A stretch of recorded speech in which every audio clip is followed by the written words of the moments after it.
राधे राधे। किसी एक शहर में एक व्यापारी रहता था। वह व्यापारी व्यापार करने के लिए अपने घर से व्यापार के लिए बहुत सा धन लेकर के निकला और व्यापार करने के लिए घर से चला।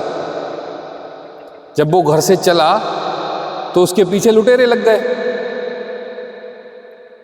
और उससे पूछने लगे कि आप कहाँ जा रहे हैं। वह बताता है कि हम व्यापार करने के लिए जा रहे हैं।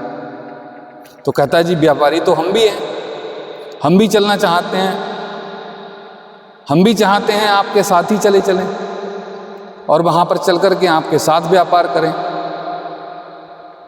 व्यापारी खुश हुआ। 1 से अच्छे 2, 2 से अच्छे 4, 4 से अच्छे 6, 6 से अच्छे 8, 8 से अच्छे 10। उसने अपने मन में यह चीज़ समझ करके व्यापारी को, उन लोगों को, लुटेरों को व्यापारी समझ करके अपने साथ लगा लिया और वह साथ लेकर के उन लुटेरों को व्यापारी समझ करके अपने साथ लेकर के चला। रास्ते में जब वह पहुंचा तो एक सुनसान जगह पर वह व्यापारी को लूट लिया जाता है उन लुटेरों द्वारा।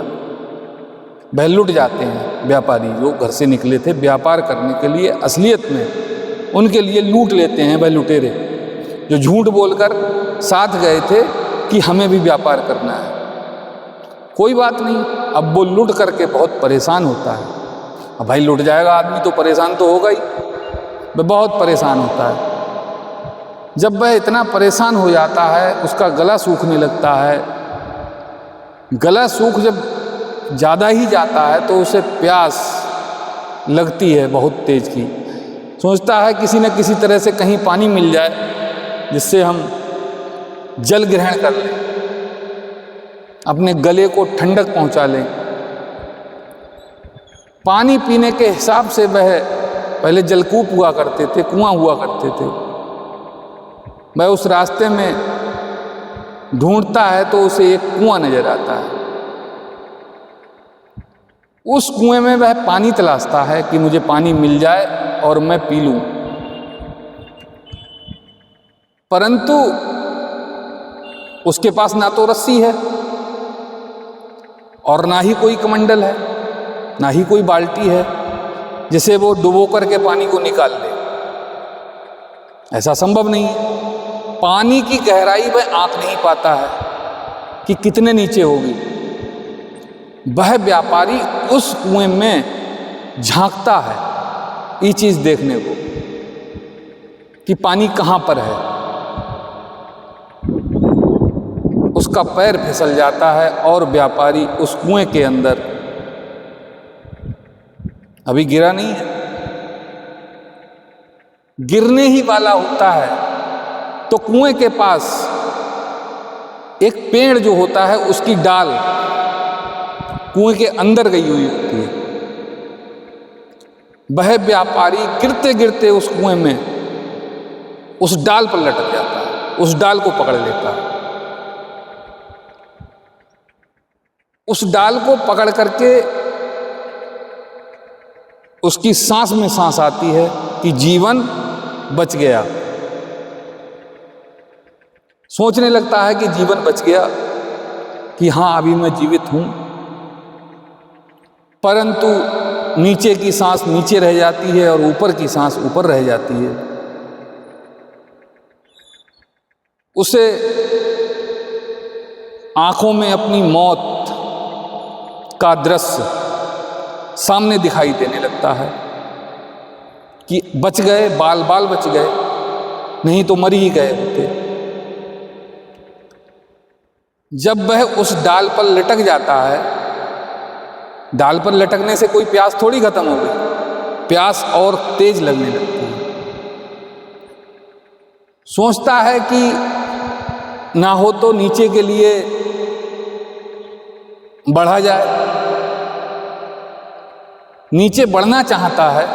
नीचे नजर जब झुकाकर देखता है तो एक सर्प, सांप फन फैलाए हुए खड़ा हुआ है अपना ग्रास बनाने के लिए व्यापारी को।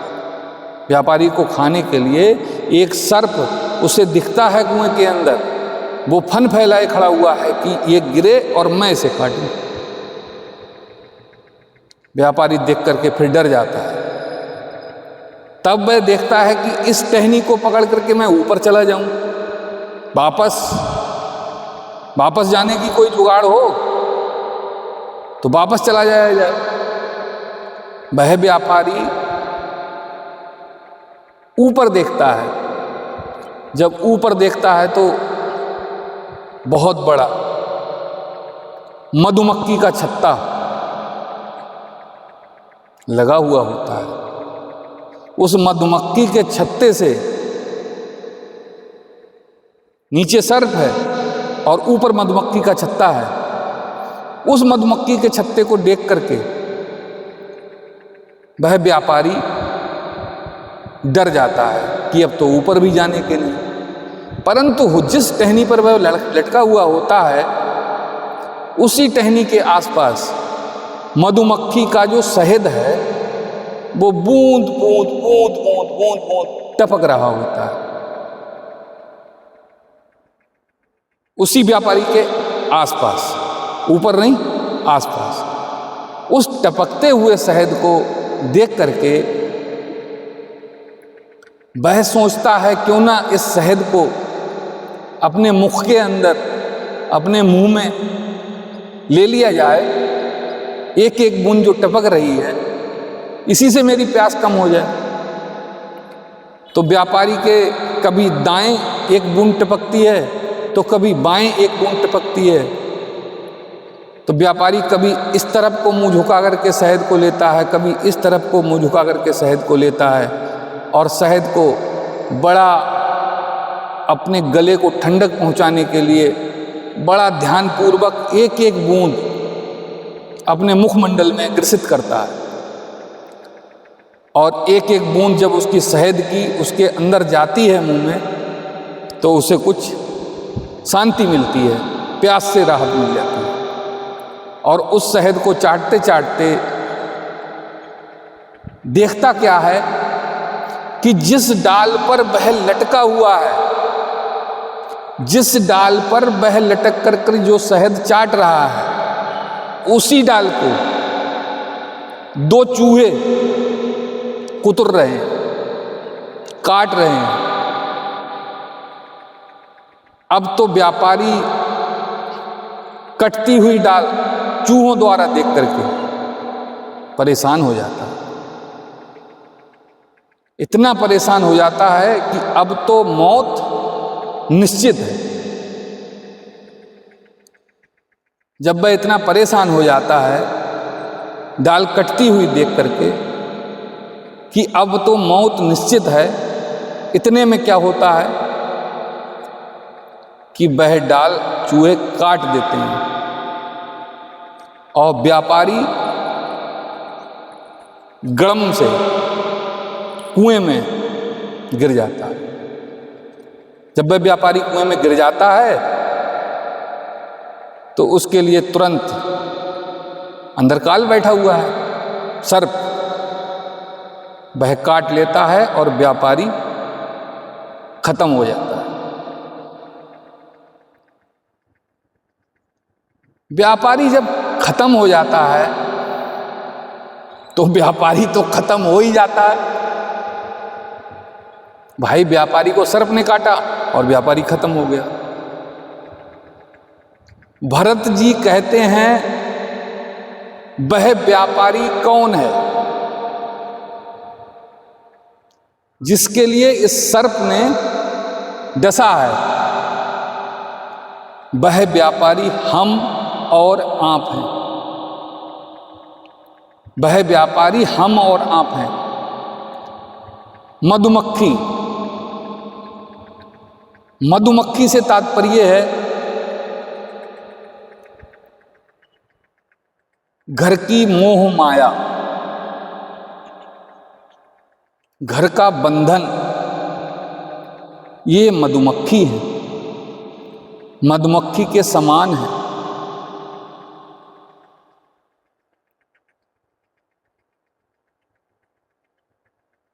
हमें इस लोक में जो भेजा गया है वह इसलिए नहीं भेजा गया है कि हम जो कर रहे हैं, खाना पीना, आगे क्या कहूँ, और जो करते हैं वो इसलिए नहीं भेजा गया। हमें आपको जो भेजा गया है वह अपना जीवन सुधारने के लिए भेजा गया है। और जीवन सुधारने की कोई बात नहीं करता। मम्मी पापा फ्रेंड रिश्तेदार जितने भी आपके कांटेक्ट में अगर हैं फ़ोन में, कोई एक बता दो अगर चाहता हो आपका जीवन सुधर जाए। कोई चाहता हो, कोई भी एक चाहता हो कि आपका जीवन सुधर जाए। आपके फ़ोन में, आपकी फ्रेंड सर्किल में, फ़ोन में जितने भी नंबर हैं वह, जितने भी आपकी फ्रेंड सर्किल के लोग हैं वह, जितने भी आपके रिश्तेदार हैं वह, हेलो जी ये काम, हेलो जी वो काम, हेलो जी ये बात, हेलो जी वो बात। ऐसे ही घर में पत्नी, बेटा, माँ बाप, भाई, कोई नहीं चाहता कि आपका जीवन सुधरे। जब तक आपकी जरूरत रहती है तब तक आपको यूज एंड थ्रो, काम निकल गया, बात खत्म। तो इसलिए जीवन भर कमाओ फिर भी यह परिवार आपके विदा होने पर, आपके मरने के बाद भी कोई ये नहीं कहने वाला। अच्छा आप एक बात बताओ, किसी की बेईमानी करने से क्या पूर्ति हो जाएगी जीवन की? नहीं। और लोग बेईमानी, चोरी, भ्रष्ट तरीके से धन इकट्ठा करके अपने परिवार की सेवा कर रहे हैं। क्या इसीलिए भेजा गया है? नहीं ना, इसलिए नहीं भेजा गया। इसलिए भेजा गया है ताकि आप अपना जीवन भगवान का नाम लेने में कमाओ, ना कि चोर डकैती बेईमानी करने में। इसलिए मधुमक्खियाँ बहुत तरह की आई हुई हैं, चारों तरफ मधुमक्खियाँ हैं, आपके फ़ोन में मधुमक्खियाँ हैं, सर्प आपके आगे पीछे घूम रहे हैं, कुआं आपके सामने है, अगर गिरना चाहते हो तो गिर के मर जाओ। सर्प से डस करके सर्प डस ले, तब मरना चाहते हो तो सर्प से डसवा करके मर जाओ। परंतु मर जाओ, जिंदा रहोगे तो ये मधुमक्खियाँ चूसती ही रहेंगी। राधे राधे बोलना पड़ेगा, राधे राधे।